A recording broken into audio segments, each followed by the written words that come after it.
10 মাসে প্রয়োজনীয় সংস্কার সম্ভব, তাই নির্বাচনের আগেই সংস্কার চায় খেলাফত মজলিস। সকালে ঐকমত্য কমিশনের সঙ্গে বৈঠক করে দলটির নেতারা।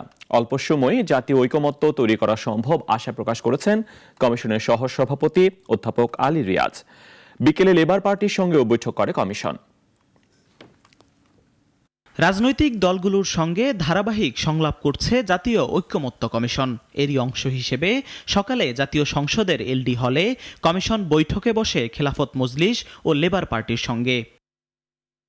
সংলাপে নেতৃত্ব দেন জাতীয় ঐকমত্য কমিশনের সহসভাপতি অধ্যাপক আলী রিয়াজ ও খিলাফত মজলিসের মহাসচিব ডক্টর আহমদ আব্দুল কাদের। 2 ঘণ্টার বৈঠকে খিলাফত মজলিস তুলে ধরে তাদের অবস্থান।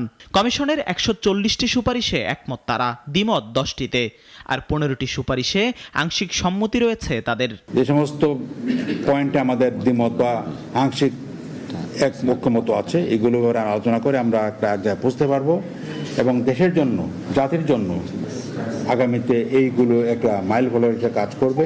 সংলাপে উপস্থিত ছিলেন কমিশনের সদস্য বিচারপতি ইমদাদুল হক, ডক্টর ইফতেখারুজ্জামান, ডক্টর বদিউল ইসলাম মজুমদার ও প্রধান উপদেষ্টার বিশেষ সহকারী মনির হায়দার।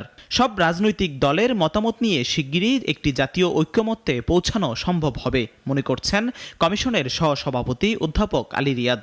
করি যে আলাপ আলোচনার মধ্য দিয়ে আমরা একটা জাতীয় ঐকমত্য তৈরি করতে পারব। আলোচনা শুধু আপনাদের সঙ্গে না, অন্যান্য রাজনৈতিক দলের সঙ্গে আলোচনা অব্যাহত থাকবে এবং তার মধ্য দিয়ে আমরা এক জায়গায় আসতে পারবো স্বল্পতম সময়ের মধ্য দিয়ে। জাতীয় ঐকমত্য গঠনে ধারাবাহিক সংলাপ চালিয়ে যাচ্ছে অন্তর্বর্তীকালীন সরকার। তবে বৈঠকে গুরুত্ব দেয়া হয়েছে বিচারের আগে আওয়ামী লীগের নির্বাচনে না ফেরা ও সংবিধান সংস্কারের বিষয়েও। জিহাদুল ইসলাম, নাগরিক, ঢাকা।